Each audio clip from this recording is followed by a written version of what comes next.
Programang ito ay rated SPG. Striktong patnubay at gabay ng magulang ang kailangan. Maaaring may masiselang tema, lengguwahe, karahasan, sexual, horror o droga na hindi angkop sa mga bata.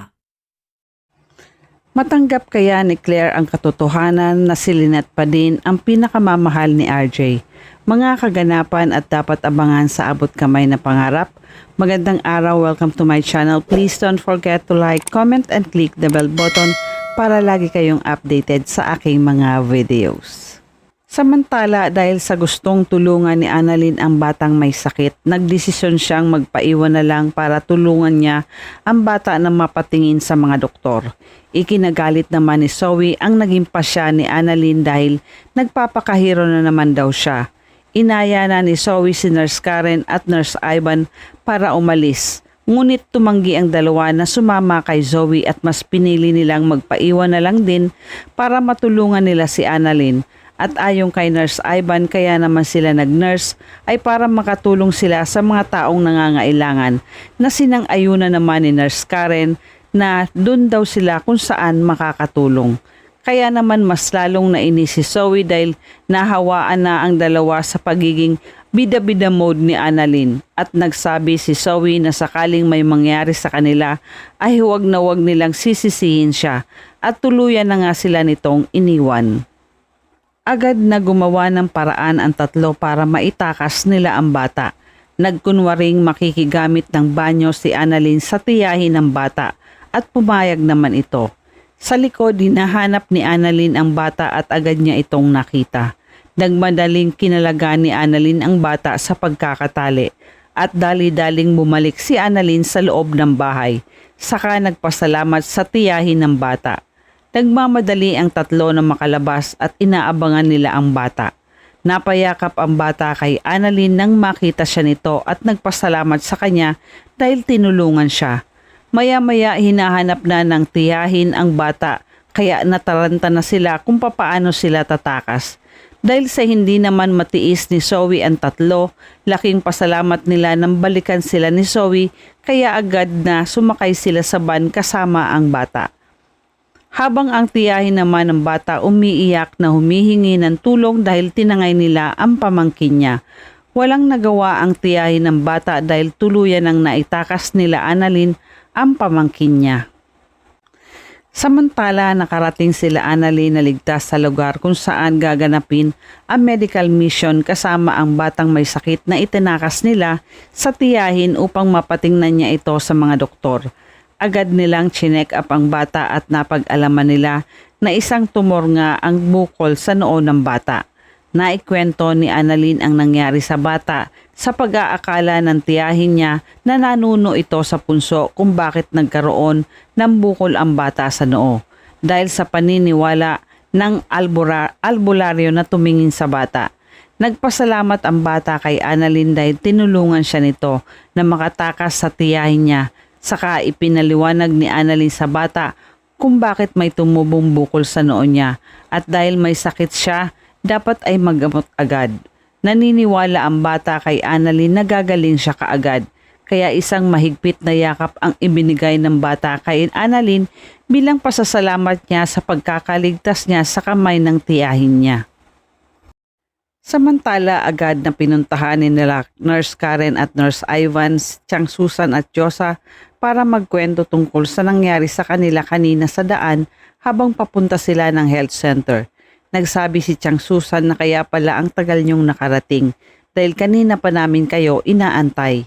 Ano bang nangyari sa inyo? Nagsabi si Nurse Ivan na alam niyo ba na may nirescue kaming bagets.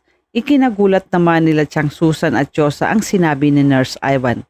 At eto nga ang pinakabongga sa lahat. Tinulungan kami ni Doc Zoe. Buong pagmamalaki ng dalawang ikinuwento ang ginawang pagtulong sa kanila ni Zoe. Ang hindi nila alam ay nasa likod nila si Zoe at nakikinig lang ito sa kanila habang si Chang Susan naman nakanguso para sabihin sa dalawa na nasa likod nila si Zoe. Ipinagdiinan naman ni Josa na talaga tinulungan kayo ni Zoe. Sumagot ang dalawa na oo, totoo. Dahil iniwan niya kami kanina tapos hindi nga namin akalain Nababalikan niya kami sa lugar at sakto ang dating niya dahil naghahanap na kami ng masasakyan para makalayo sa tiyahin ng bata. Nagulat si Nurse Karen at Nurse Ivan nang biglang magsalita at magtaray si Zoe sa likuran nila. Hindi ko kayo tinulungan. Tinulungan ko yung bata. May sakit kasi siya at kailangan niya ng tulong. Nagkatinginan si Nurse Karen at Nurse Ivan. Dagdag pa ni Zoe, alam niyo kung kayo lang ang naandon, hindi ko kayo babalikan. Iiwan ko kayo doon. Sabay tinalikuran ni Zoe ang dalawa. Kaya naman napasabi na lang si Chang Susan na grabe talaga ang ugali ni Zoe. Siya na nga tong ipinagmamalaki dahil sa ginawa niyang kabutihan tapos nagagalit pa siya. Dagdag pa ni Chang Susan na kahit papaano ay may natitira pa siyang kabutihan sa puso niya para sa bata. Kaya nagawa niyang balikan kayo at ipagpasalamat niyo na lang na ligtas kayong nakaalis sa lugar na yon. Sa kabilang banda dahil sa hindi sinasadyang nasugatan si Lynette sa paa niya dahil sa pagkakasabit niya sa kutsilyong nakausli. Ipinagpatuloy niya pa din ang ginagawa niya kahit napilay siyang naglalakad. Hindi na sinabi ni Lynette kila Chang Susan at Josa ang pagkakasugat ng paa niya para hindi na mag-alala ang mga ito sa kanya. Habang palabas si Lynette dala ang pagkain, nakasalubong niya si Claire at niyaya siya nito na kumain ng pasta ng dala niya. Nakangiting nagsabi si Claire kay Lynette na tara kain tayo, may dala akong pasta. Tinanggihan ni Lynette ang alok ni Claire at nagsabi ito na, Claire, okay lang ako. Hindi pa naman ako gutom Maraming salamat na lang. Isa pa ayaw ko nang makigulo pa sa inyong dalawa ni Doc RJ. Nauunawaan naman ni Claire si Lynette dahil sinabi niya na iiwas na siya sa kanilang dalawa bilang respeto niya sa kanila. Pinagmasdan ni Claire si Lynette habang naglalakad itong palayo. Samantala magkausap naman si Chang Susan at Josa tungkol sa napapansin nila kay Lynette dahil parang wala ito palagi sa sarili niya ngayon. Hindi nila maintindihan ang mga kinikilos ni Lynette at malamang kung bakit siya nagkakaganyan ay naaapektuhan pa din siya sa nangyari sa kanila ni RJ. Nagsabi si Josa na ako nga nahihilo na sa dalawang yun, hindi na malaman. Sabi ni Lynette wala na daw, pero yung mga reaction din naman ni Lynette iba din. Sumagot din si Chang Susan na, alam mo ba yung laro na tagu-taguan ng feelings ang mahulitaya? Napaisip si Josa na baka nga ayaw lang ipaalam ni Lynette sa kanila ang totoong nararamdaman niya kaya pilit niya itong tinatago sa sarili niya at pinapakita lang niya ay ang okay lang siya.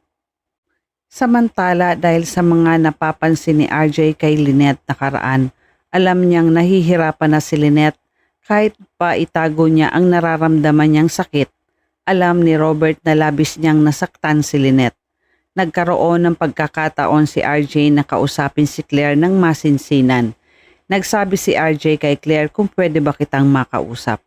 Kinabahan si Claire na sa maaaring pag-usapan nila ni RJ, kaya nagtanong si Claire kung tungkol saan. Diretsang sumagot si RJ na tungkol sa atin at tungkol sa totoong nararamdaman ko. Maiyak-iyak si Claire sa sinabi ni RJ. Ramdam ni Claire na maaaring sabihin ni RJ sa kanya na mas matimbang pa din ang pagmamahal niya para kay Lynette. At hindi niya kayang pantayan ang pagmamahal ni Lynette kay RJ dahil alam niya kung bakit minahal ng todo ni RJ si Lynette. Tuluyo na bang isusuko ni Claire ang pagmamahal niya kay RJ? At yan ang ating pakaabangan dito lang sa Abot Kamay na Pangarap.